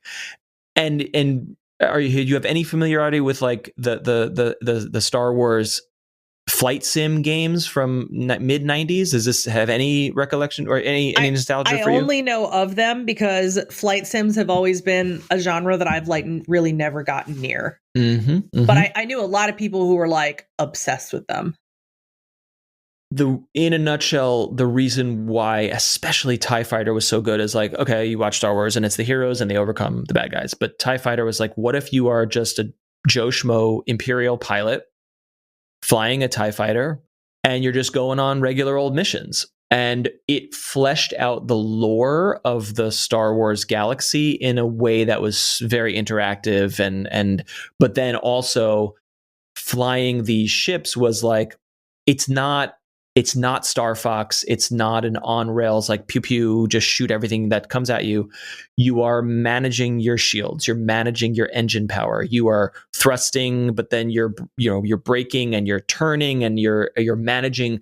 There's a whole power system where it's like you have a reactor on the ship, and you can put all your power into engines, and you can fly really fast, or you can pull that back and put power into your weapons to get the maximum damage on an enemy. And that push and pull of managing your systems makes you feel like a pilot, as opposed to like pew pew, just blowing stuff up. You feel like you are managing. You are managing a machine that needs to have there's care that needs to be put into this. And it's not the same as like Microsoft Flight Simulator, where it's like, okay, I need to know all these dials and buttons. It's the Star Wars version of that, and then you're in a Star Wars movie, and that's cool. So Wow. this is mid 90s, and there was a very TIE Fighter especially had a long ass single player story driven campaign where you're working your way up the ranks, and it goes from like mundane tasks like inspect the cargo of this cargo ship you're the Empire, so you're like, hey, are you smuggling weapons through this spaceport? Let me fly up to this cargo vessel, scan it, and say like, oh no, you're clean. Scan the next one. Oh shit, there's a smuggler running some shady shit. Shoot this guy down. And it becomes a narrative simulation. Amazing games. So Squadrons comes out, and it's like, remember those games? Well, it's 2021, baby, or whenever this came out. Let's do this. And it came out with a single player campaign that is lovely and fine. It's basically there to teach you the game. Right. The actual game is a 5 versus 5 multiplayer online battle called Fleet Battles, which is objective based, and there are 5 Empire ships, 5 Empire fighters, and 5 it actually takes place after Return of the Jedi, so technically they are not rebels, they are the New Republic. They have destroyed the second Death Star. For all intents and purposes, the rebellion has won the war, but the war has gone on canonically. So this is set in a canonically like post-war. The Empire, the Emperor is dead, Darth Vader's dead, but the Empire is still like, no, we're still here to stay. We don't recognize the New Republic, and so the factions are still fighting. And so this fleet battle is 5v5 multiplayer, and there are 2 small capital ships and 1 massive capital ship for each side, and the goal is to destroy the opponent's capital ship, right? So why this game is so damn great is that it respects all the stuff from those other games. The ship system, like they could have made it very arcadey. Like when it first came on the scene, they were like, "Oh, is this going to be just a pew pew shoot 'em up?" Because like Battlefront 2, Star Wars Battlefront 2 is another big, massive online Star Wars game where you're doing space battles and you're doing ground battles. And I never got into it. And I actually downloaded it recently and was like, this is not for me. PC version is like super buggy. Years later, so from 2017. So it was just, that sucked in general. And it had its problems with loot boxes and controversies and stuff. But those battles are very just like pick a class and you're doing this and then pew-pew and shoot as many guys. And I get it. It looks really fun. But Squadrons is what hooked me, was that it's crazy tactical. Nice. Because it's all about teamwork. Because if you are an interceptor, you are fast, you are maneuverable, but you're not going to take down those capital ships. So your job is to fuck up the other team, to mess with them, to waste their time, to shoot them down. If you're a fighter, you're sort of a multi-class. If you're an X-Wing or a TIE fighter, you're multi-class. You can take out objectives, but you're also running interference.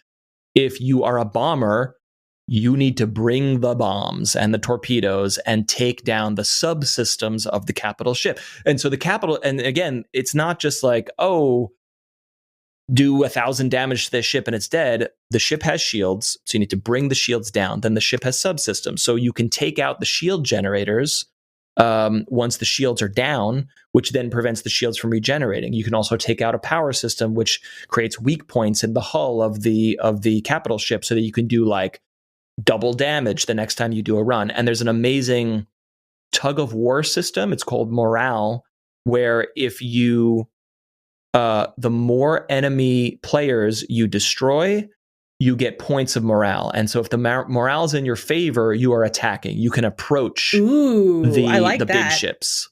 If the morale is not in your favor, you are on defense. And if you fly too close to those capital ships while you're in defense mode, you will die. They just overwhelm you and you're dead. And so situational awareness of other players, of where you are on the map, of the capital ships, is 99% of this game. But then getting back to what we were saying earlier, like skill. And so I have played probably like 200 some hours of this game. And it's not about, level, like your level doesn't matter. It's about, have I learned to drift? Have I learned to manage my power systems effectively? Have I learned to say, okay, I played Interceptor. There's also a support class. So there's a TIE Reaper and a U-Wing, which is actually a canonical ship from a rebel ship from the Rogue One, which is an amazing Star Wars film. Yes, I love Rogue One. So good. So I was playing support and Interceptor. Support's like, hey, I can send shields to my teammates. Hey, I can put targeting beacons on the enemy players so they take more damage. And you are weak and slow, but you can turn the tide of battle because you can multiply the damage or protection on your own squad. You can hide your squad. There's a squadron mask, so your whole squad can be flying together, and then you're about to encounter the enemy, and then you hit that button, and your squad vanishes for 10 seconds. Oh, wow. And the enemy is like, what?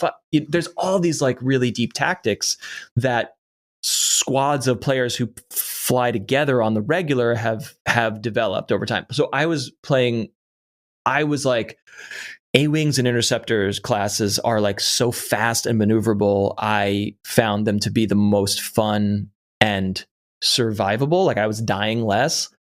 And then lately I've been like, but I'm unable to accomplish the objectives. And when you hop into battle with randos, if they understand the teamwork mechanics of the game and each player does their job, you will probably win. But if you hop in with randos and they're like, I'm a bomber, but I'm going to dogfight, and I'm an interceptor, and I'm going to fly into the Star Destroyer and try to get the Star Destroyer, it's like, well, you're dead. And every time a player dies, you lose morale, which means the offense, like if you're on offense, you got to get shit done before the morale flips and you're back on defense. If you do not make progress while you're on offense, you will lose the match. And so if players are like flying into the Star Destroyer doing suicide runs because they don't understand how the game works, you will lose. And that sucks. And so I've found over time, I'm like, if I play X-Wing or TIE Fighter as my class, and I have a loadout for dogfighting, and then I have a loadout for ion damage, which takes shields off of the capital ships, which then enables bombers to then go in and do their business. Or I can do a torpedo loadout, which allows me to, when shields are down, start doing damage on these subsystems. I have loadouts now for objective play, and so what I found is like, I can hop into a squad that's awesome, or I can hop into a squad that's like not the greatest and still win because I'm like knocking shit out. See, that's awesome. Because I was going to say that, like, if I couldn't find that kind of space where, like, you know, if my game was always ruined by the fact that other people weren't playing well, that's so frustrating to me that things like that make me never want to play. I hate playing online with strangers anyway, but like the idea that like, not only would I have to play with strangers that I don't like, but on top of that, like they might ruin my ability to enjoy the game, that would make it really tough for me to enjoy. And they did for me. And it took me 200 hours to get good at this game. And so this is your pistol whip story, really. This is what I'm saying is like, what is wrong with me or what is right with me that like, I hate skill-based games. I hate frustrating learning curve games. I quit platformers like Hollow Knight. But something about this competitive online multiplayer spaceship game kept me going for 200 hours. And now I am not, and the community around this game, while small when you talk about a AAA game, is wonderful and also is trying really hard to become an esport. And I don't mean that in a like try hard way. I'm saying when you watch the streamers, the amazing streamers play this game, you're like, holy shit, I cannot believe the maneuvers. Like, if you know about Star Wars, you're like, okay, you have a Star Destroyer, a massive capital ship that is impervious. Like it is a monster ship. And I'm in a little A-wing. And if I approach this ship at the wrong time, I'm dead. Back to the beginning, load out again, try again. And you watch these streamers who are like doing figure eights and drifting all around and avoiding fire, just like the highest level of play and skill. Yeah. And there are tournaments now where it's like, okay, this squad of like top level players are all getting together and they're versing this other squad. And there's actually a spectator mode. So if this custom game is organized and you can find it on the server, you can watch them play and you can hop into their cockpit and watch them play. And you can watch it on Twitch too. It's unbelievable. So I am thousands of light years away from any of these amazingly skilled players, but like I'm winning a lot, and I'm not saying I'm not carrying these teams of randos that I happen to be in. Like there are times when amazingly skilled players will make all the difference. I am not that guy. Sure. But there have been many, many matches lately where it's like at the last second, at the last crucial moment, I was there to launch that missile, to knock out that shield gen, and now that that's down, I know for certain if we did not flip that morale at that moment, our team would have lost. Like our team, everyone else did the work later to actually get the win. But if I did not accomplish that thing at that very second, there's very little chance we would have won that match. Would you say that when you have that moment that do you think you kind of experience a real life emotion, kind of like those moments in the films when like Han Solo like hits a ship and goes woo in the cockpit? Yes. Like, yes. Right? And so to me, like that, even though I've never played a flight simulator game of any type myself, like I pulled up images so I could look at it while we were talking about it, because I just kind of wanted to be like, well, what would it be like to be in this world? And like, as a person who's never played a flight simulator game, I was kind of like, I would try this if only because I kind of would want to know what it would be like to be in this ship. And I don't think I would be able to maybe win a match or have that feeling, that Han Solo feeling, for a long time. But like, I think hearing you talk about it and hearing how rewarding it was for you makes it appeal to me, number one. And then also number two, the other thing that it has me thinking is that, you said, well, I don't know what's wrong or what's right with me. And that like, I don't like, the Hollow Knights, but that I could spend all this time in this. And to me, that is like a very unusual, like cauldron of things all coming together at the same time that make a game not only palatable to you, but like scratching the itch on multiple levels. Like for me, it was like, Pistol Whip made me feel like I was literally John Wick, number one. Number two, I started playing it at a time when I was feeling disconnected, angry, and upset because the pandemic was starting. And I was like, I'm going to go in here and I'm going to not only dig on this music and enjoy shooting people, which allows me to take out some of my aggression and anger, allows me to escape what's happening in the world and come here. But I also have some measure of control over this environment. And I'm not going to lie, that felt really good at that point in time. I don't that think all clicked. Right. So like, to me, it is like, it's like an alchemy of like a certain combination of things has come together. And so this is why I'm not like, there was a time when I'd be like, oh, I'm not a good enough gamer to play like really hard games. Like I used to say that about myself all the time. And now that I've gone through my Pistol Whip experience and then also my Hades experience, which happened in the same year, and that was my 200-hour game, I can no longer factually say, well, I'm really not good at, these challenging games. No, like those days are over. Right. Like I can say I got really good at that through sheer determination and enjoyment. And I can, so, like it changed my whole perception of myself for one thing. But anyway, not to get too far off into that topic, I do think that, that alchemy is the thing that makes it perfect. And this was yours. Is a perfect word. It's a perfect word. And I don't know that I could tease apart all the ingredients in the alchemical formula here. I know some of them, as we've discussed, but you're right.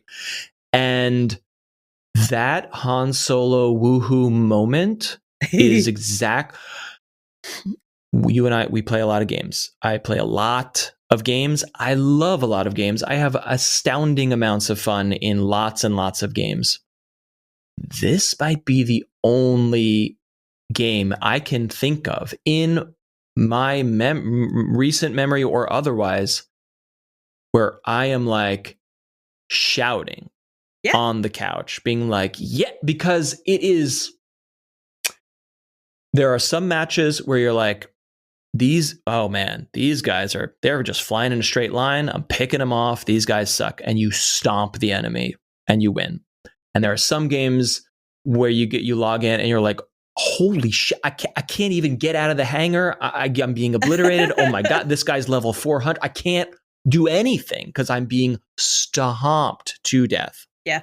And then there are the games where it is nail biter, hair's breadth of like, if I shoot this laser here at this second, then it's going to turn the tide of battle. And it's emergent gameplay, which is my most favorite thing about video games. It is the thing about the medium that is most important to me and what differentiates it from all other media. What you watch a movie, it's the same movie no matter how many times you watch it.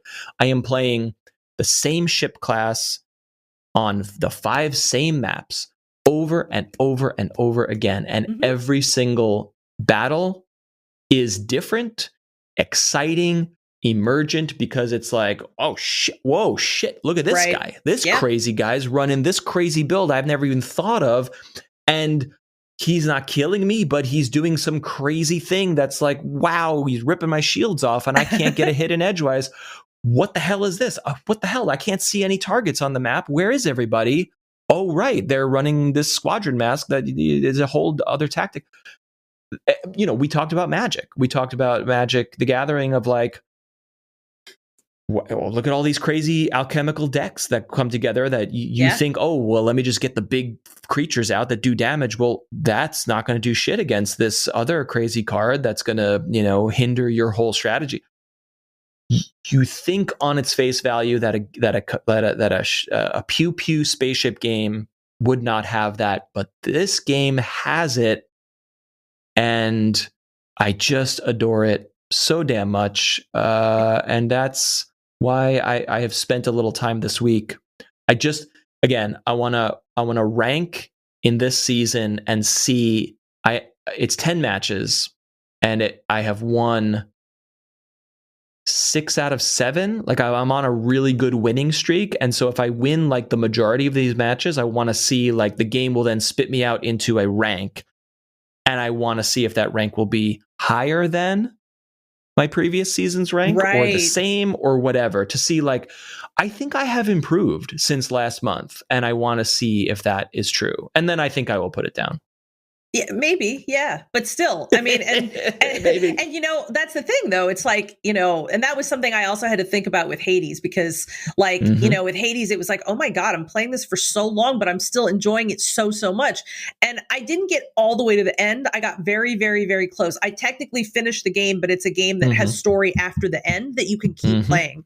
So I was like, you know, well, what did I get, you know, out of it that was so great? Well, what did I, you know, and I thought about all that and I was like, you know, it doesn't have to be a game you play forever. And it doesn't, like, all that matters is that it completely satisfies you and brings you happiness in however many hours you spend with it. And if that's a long period of time, cool. Like, that's awesome, you know, like, and I think like listening to you talk about it has really been like, I hear that same like joy and excitement and like electricity that I have felt playing the games that held me for that long too. And what was it about Hades specifically that you wanted from it? Meaning, did you just want to beat it? Did you want to unlock all the stories? Did you want to optimize some weapon or run?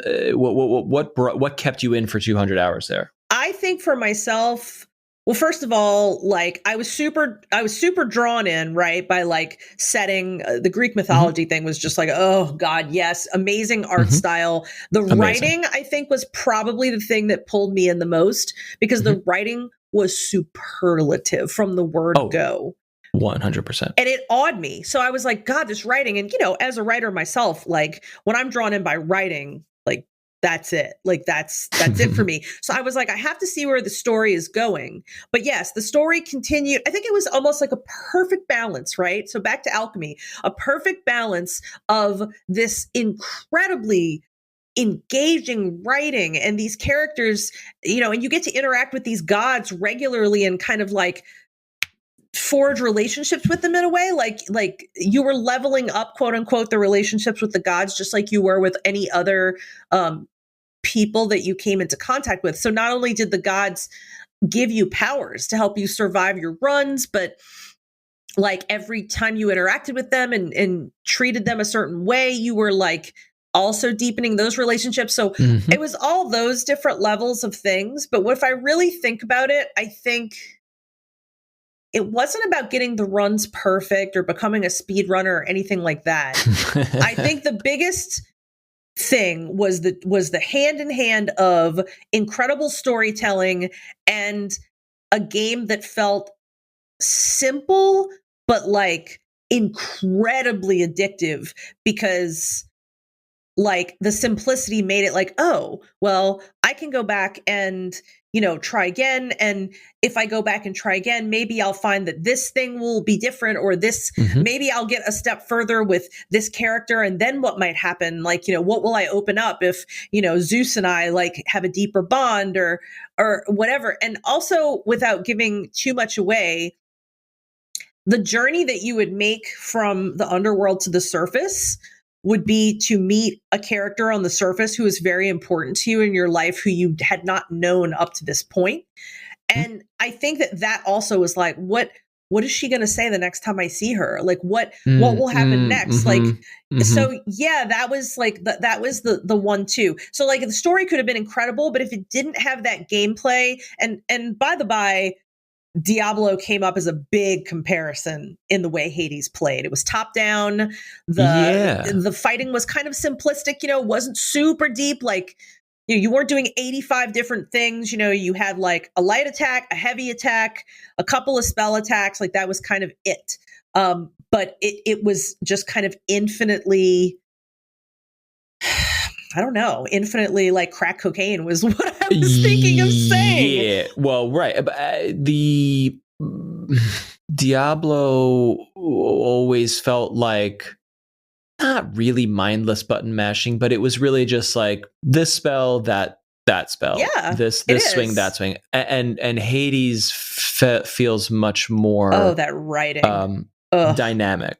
Oh my God, it's so dynamic. The combat was more dynamic. Yeah, so good. This all makes perfect sense, and I agree. Here's what Here's what really threw me for a loop. Everything you're describing about Hades is the alchemy for a perfect game for me as well. Plus, everyone in the universe was like, "This is game of the year, greatest game." I love Greek mythology. I instantly loved the characters, the writing, and the mechanics of incremental progress. Maybe I said this last episode, but incremental progress is my jam. Of like, this is hard, this is crazy, I don't know how to do it, figuring it out, come back to base and level up your hit point stats by 5 and try again. Mm-hmm. That is the crack cocaine for me. I'm there, ready to do it. But why did I bounce off of Hades? It has everything I love. You think, but some part of the alchemy didn't quite fit for you.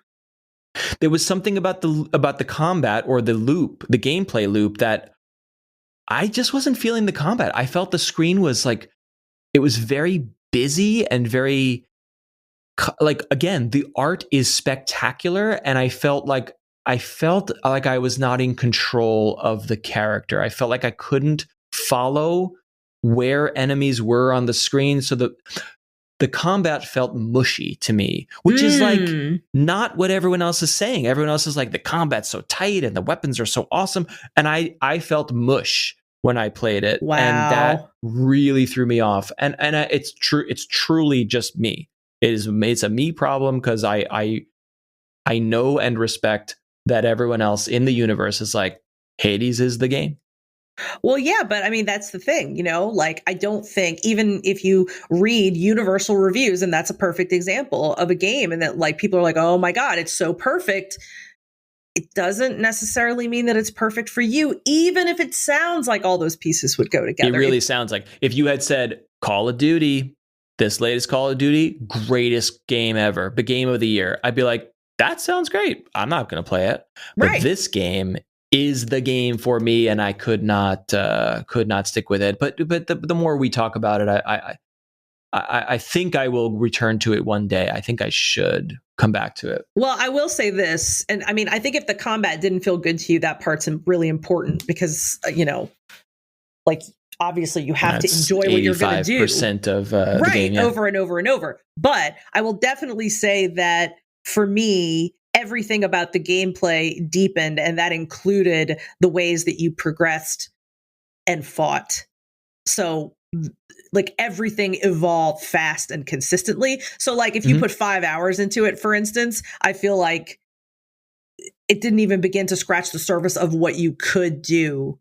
I remember feeling like, oh yeah, I know what this game is. I know where this game is going. It's going in all the places I want to go. Not feeling it. You know what I mean? Like, I didn't feel like I was unaware of what it was going. I loved and anticipated the combat getting deeper, and I felt it getting deeper on that curve. The curve where you're like, some games take really long, way too long to ramp up into the meat, and some games blow through that beautiful early stage too quickly. Right. And Hades has a beautiful curve that I felt great about, and still was like, oh, why? I don't want to play this anymore. I know. It's disappointing that like to hear all that and then like play it yourself and be like, it's not clicking with me, and it sucks because it's me. Yeah. It's not the game. Yeah. Right. Yeah. And like, you can be like, but on another level, like, like, I think, to me, like, when we have this conversation and I think about it, I really like that we kind of solidified the concept of like the alchemy of a game, because to me, that really is, it's nothing wrong with you. It's nothing wrong with the game. It is a very unique fit. And I think that can be said in a lot of different things that we, interact with in our lives, especially our relationships, as our long-term ones. Well, also remember, you said this earlier, why did Pistol Whip click with you at a specific time? Right. Is because we are angry at the world and we want to kill things and people, because goddamn, the world sucks right now. And so would you be on the top 100 leaderboard of all time, Pistol Whip, in 2015. I don't know. Maybe not. Honestly, maybe not. But I tell you what, and this is just a tidbit that will make you laugh. So in Pistol Whip, you can shoot, of course, with your gun, but the whole reason that it got that name is that you can also pistol whip, enemies to kill them, right? Mm-hmm. Mm-hmm. I hit those fuckers so hard so many times that I actually injured my shoulder and had to go to physical therapy. Really? Yes. Is this because of the force you are swinging with, or because you are crashing into furniture? No, it was the VR? Force. I was literally punching those virtual dudes like they were enemies, and I was going to destroy them. Yeah. And I threw my shoulder out, so to speak. So that's some heavy duty shit. Side note, horribly embarrassing, but it just feels like the right thing to tell the story about right now. Well, did you like have to say to a doctor? Your doctor's like, "Oh, were you skiing? Were you like water skiing?" Yeah, no, I just walked in and was like, "I play VR video games and I like fucked myself up." And she's like, "Cool, okay, cool." I mean, I'm sure the doctors have heard the craziest right fucking shit. Yeah, but that's how it went. So yeah, I thought that you and our audience would probably really enjoy learning about that. I certainly did. And also, like, we need to rent out warehouses to play VR, because the worst part of VR is like, even if you have a normal room, it's not big enough, and you end up being like, yeah, let me just get, and you're like crash into a bookshelf or something. And I do it all the time. You need an empty room, with no furniture in it, and that's tough. Yes. That's really, really tough. But my husband and I have undoubtedly been like, when we buy the house, maybe we need to make sure that there's just like an empty or empty-ish room. And that's been a real conversation. So but I think that's amazing, because as a couple, you're on the same page about a lot of things, life goals, sure, politics, or you align on so many things. But like for both people to be like, yeah, we probably need a dedicated room for play. Yeah. That's spectacular. That's cool. I am very happy about this idea, and if it does materialize, I will most certainly be sharing these photos and sharing about it. So yes, of the space. I mean, just a white empty room, Yeah. Put the computer in another room and just run a cable through the wall, and that's it. Yeah. You're in the Matrix. You're in the holodeck there. Yeah, I was about to say it's just all it is us making a space for the holodeck. Because we all know that that's where we're all going. We're all heading there. Well, we had a lot of other things to chat about, but I think we're going to save them for next week's episode. This has been episode 2 of Colette and Matt Have Entered the Chat. We're so thrilled that you are listening. As we said, please send us an email with your thoughts on anything discussed here, and or just whatever you're enjoying, or what are you hating? What are you playing that you're bouncing off of? I should like this game. Why don't I like this? Let's discuss it here. Have entered the chat at gmail.com. Our theme music is by Azure Flux. Our logo is illustrated by Just Call Me Katarina. And, we're just getting started here, but thank you to everyone who has joined us. And if you're on a podcast platform like Apple Podcasts, Stitcher, that has a rating or a review system, leave us a review if you're enjoying, because that really does help podcasts grow. I make a few of these, and I know that to be true. And we're keeping an eye on those reviews. So we would love to, read those, positive or negative. We would love to share them, discuss them here, and get your voice and your take on the podcast as well. Thanks for listening. Colette, any streams coming up? Any projects in the next week or so? Yeah, for me, it's pretty much my same stuff. So twitch.tv/HelloCocoB is my my place. You can find me on the Twitch, and I do horror streams on Mondays and lettering on Fridays. I will be, I think, maybe even painting rather than lettering tomorrow. I've been kind of thinking about moving into some of that. And then we are currently playing the Silent Hill 2 fan remade HD version, which is glorious. And I think I talked about that in depth last week, but that playthrough continues next Monday. It looks quite good. It looks crisp. I was watching the stream a couple days back. It looks amazing. It's, God, we talked about this last week. Like, I don't want to go deep back into it, but I'll just say I'm so enjoying it on so many new levels that were not possible the first time.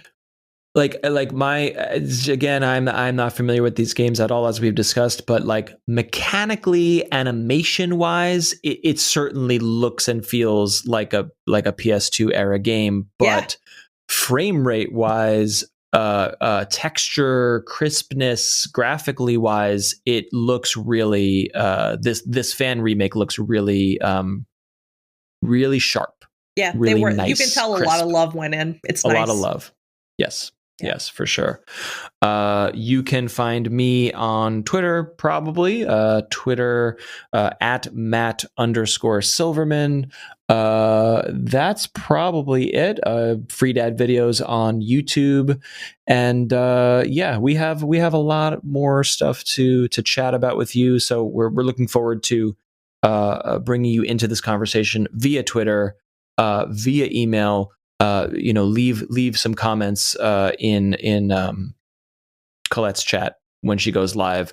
All of this stuff can be part of this show. We're looking forward to chatting with you, and we will talk at you next week. Time. Thanks.